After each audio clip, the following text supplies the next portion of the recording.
In today's tutorial, I'm going to show you guys how to set up and install your Epson Expression Home XP-400 series printer on your Windows, Linux, or Mac OS device. So this should hopefully be a pretty straightforward process here, guys. And without further ado, let's go ahead and jump right into it.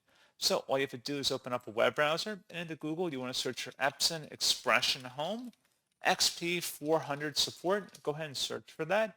Best result, you come back with an Epson support page. It says Epson XP-400. Go ahead and open that up. And now on this page, just want to scroll down and expand the operating system selection, selecting your appropriate version of either Windows, Linux, or Mac OS, and then select Go. Scrolling down again, you want to select the driver and utility combo package, maybe also underneath the driver selection here too. It's a little redundant, but you definitely want to know where to locate it on this page. Go ahead and download that item. And then once it's on your system, you want to open up that file. It should be a signed, verified publisher from Epson. As you can see right here, select yes to proceed. This file contains the Epson XP-400 driver and utility combo package. Select OK.